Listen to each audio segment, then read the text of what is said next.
Mindfulness के इतिहास की खोज की गई है। इसकी जड़ों को प्राचीन बौद्ध प्रथाओं से लेकर विभिन्न क्षेत्रों में इसके आधुनिक दिन के अनुप्रयोग तक खोजा गया है। यह वीडियो समय के माध्यम से एक आकर्षक यात्रा प्रदान करता है।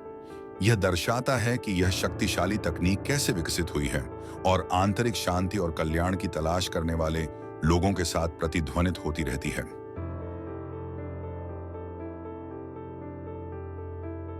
2500 साल से भी पहले हिमालय की हरी भरी तलहटी में एक राजकुमार का जन्म हुआ, सिद्धार्थ गौतम। उनके जन्म ने एक गहन आध्यात्मिक यात्रा की नींव रखी, जिसने कई पीढ़ियों को प्रभावित किया। अपने राजसी जीवन के बावजूद सिद्धार्थ दुनिया में देखी गई पीड़ा से बहुत परेशान थे। उन्होंने ज्ञान की खोज के लिए अपना महल छोड़ दिया और एक तपस्वी का जीवन अपना लिया। वर्षों की खोज के बाद सिद्धार्थ ने दुख की प्रकृति को उजागर करने के लिए एक बोधि वृक्ष के नीचे ध्यान लगाया। गहन ध्यान के माध्यम से उन्होंने ज्ञान प्राप्त किया और बुद्ध बन गए। अपनी जागृति के बाद बुद्ध ने डियर पार्क में अपना पहला उपदेश दिया, जिसमें उन्होंने अपने पहले शिष्यों को 4 आर्य सत्य और अष्टांगिक मार्ग की शिक्षा दी। बुद्ध की जागरूकता, वर्तमान क्षण के प्रति जागरूकता की शिक्षाएं पूरे एशिया में फैल गईं तथा सांस्कृतिक परंपराओं के साथ विकसित हुईं तथा उनका सार भी बरकरार रहा। आज माइंडफुलनेस का अभ्यास दुनिया भर में किया जाता है, जो अपने प्राचीन बौद्ध मूल में निहित है, जो लोगों को आधुनिक जीवन की अराजकता के बीच शांति पाने में मदद करता है। विपश्यना, जिसका अर्थ है अंतर्दृष्टि, बुद्ध की शिक्षाओं से उभरी है, जो चीजों को उनकी वास्तविकता के अनुसार देखने का मार्ग प्रस्तुत करती है। विपश्यना ध्यान संवेदनाओं और विचारों को बिना किसी निर्णय के देखने पर केंद्रित है तथा नश्वरता के प्रति गहन जागरूकता पैदा करता है। विपश्यना में श्वास ही आधार बन जाती है, जो साधकों को जीवन के प्रवाह के बीच उपस्थित रहने का मार्गदर्शन करती है। केंद्रित अभ्यास के माध्यम से अंतर्दृष्टि उभरती है, नश्वरता, दुख और स्वयं की प्रकृति का बोध। जैसे जैसे साधकों को अंतर्दृष्टि प्राप्त हुई, उन्होंने विपश्यना को दूसरों के साथ साझा करना शुरू कर दिया, जिससे एक ऐसी परंपरा बनी जो सहस्राब्दियों से चली आ रही है। प्रारंभिक बौद्ध धर्म में निहित विपश्यना दुनिया भर में लोगों को स्पष्टता और शांति की ओर मार्गदर्शन कर रही है। सचेतनता एक गहरी लालसा से शुरू होती है, पीड़ा को समझ और शांति में बदलने का आह्वान। ध्यान के माध्यम से व्यक्ति स्वयं को वर्तमान में स्थिर रखना सीखते हैं तथा बिना किसी निर्णय के अपने विचारों और भावनाओं का अवलोकन करते हैं। माइंडफुलनेस छुपे हुए संघर्षों को उजागर करती है तथा अभ्यासियों को अपने डर का सामना करने और अपनी मानवता को अपनाने का अवसर देती है। जैसे जैसे जागरूकता गहरी होती जाती है, व्यक्ति स्पष्टता पाता है, संदेह की परतें हटती जाती हैं और आंतरिक शांति की खोज होती है।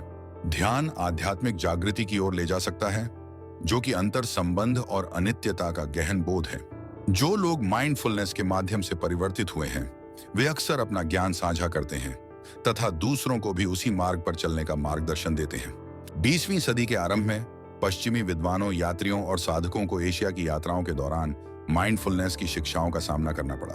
द्वितीय विश्व युद्ध के बाद वापस लौटने वाले सैनिकों, शिक्षाविदों और प्रति संस्कृति आंदोलनों के कारण पश्चिम में पूर्वी प्रथाओं में रुचि बढ़ी। शुनरु सुजुकी और डीटी सुजुकी जैसे शिक्षकों ने जैन प्रथाओं को पश्चिम में लाया और माइंडफुलनेस के बीज बोए। 1970 और 1980 के दशक में जॉन कबार्ट-जिन जैसे अग्रदूतों ने माइंडफुलनेस को धर्मनिरपेक्ष परिवेश में ढाला, जिससे यह पश्चिम के लिए भी सुलभ हो गया। 20वीं सदी के अंत तक माइंडफुलनेस एक वैश्विक घटना बन गई, जिसे व्यापारिक नेताओं से लेकर कलाकारों और एथलीटों तक सभी ने अपनाया। प्राचीन ज्ञान पर आधारित माइंडफुलनेस आधुनिक विश्व में जीवन को प्रेरित और परिवर्तित कर रही है। वियतनाम में जन्मे थिच नेहत हान ने एक भिक्षु के रूप में अपना मार्ग पाया और वे ध्यान और शांति के लिए एक गहन आवाज बन गए।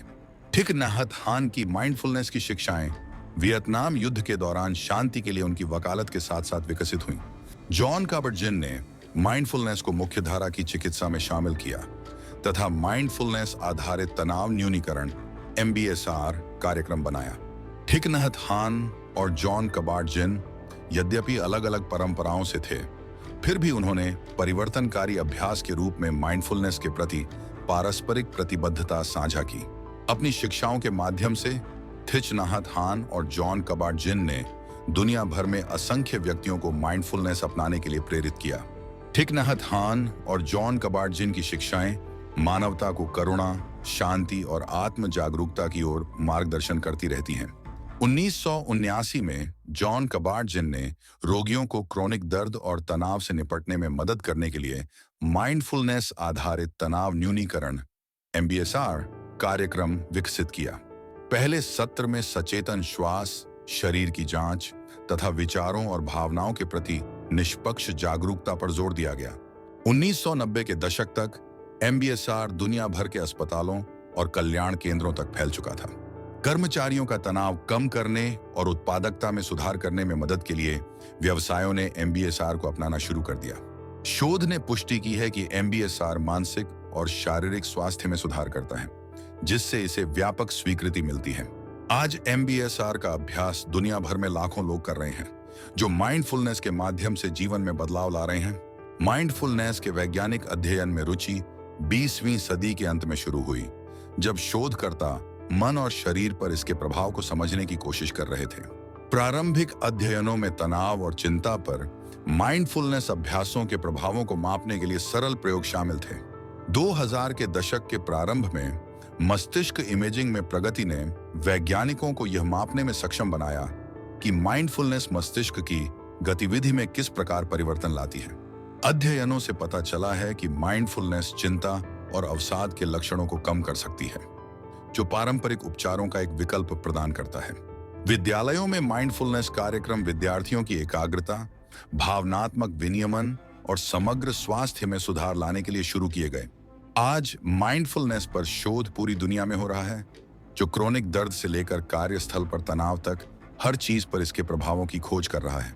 शोध ने माइंडफुलनेस को एक सार्वभौमिक अभ्यास में बदल दिया है, जिससे दुनिया के हर कोने में रहने वाले लोगों को लाभ मिल रहा है। 20वीं सदी के उत्तरार्ध में शोधकर्ताओं ने तनाव, चिंता और अवसाद को कम करने के लिए माइंडफुलनेस को एक उपकरण के रूप में खोजना शुरू किया।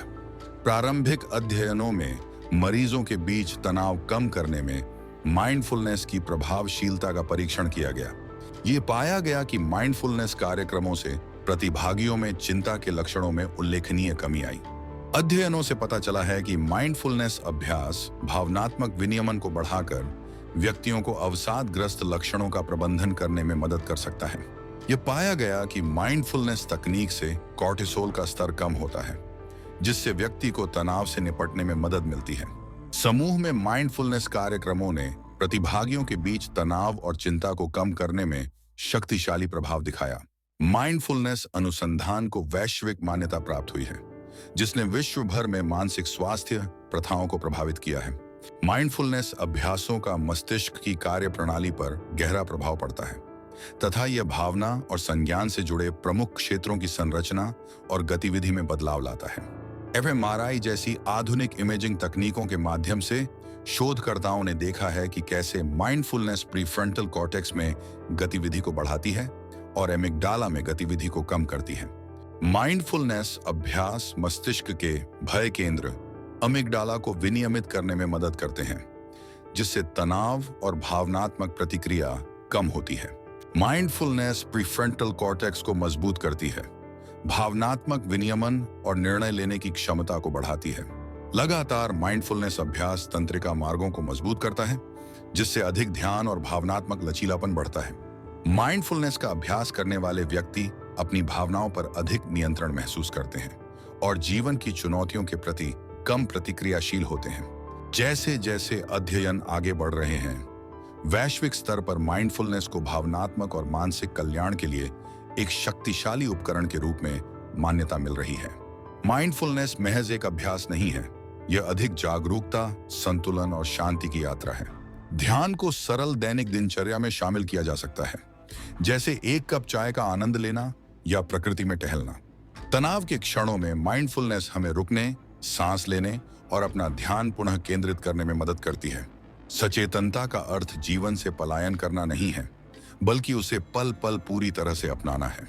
माइंडफुलनेस से जुड़ाव बढ़ता है, न केवल स्वयं से बल्कि हमारे आसपास के लोगों से भी। ध्यान की खोज करके हम व्यक्तिगत विकास और गहन समझ के द्वार खोलते हैं। सचेतनता की ओर पहला कदम बढ़ाएं और उस खुशहाली को खोजें जिसके आप हकदार हैं।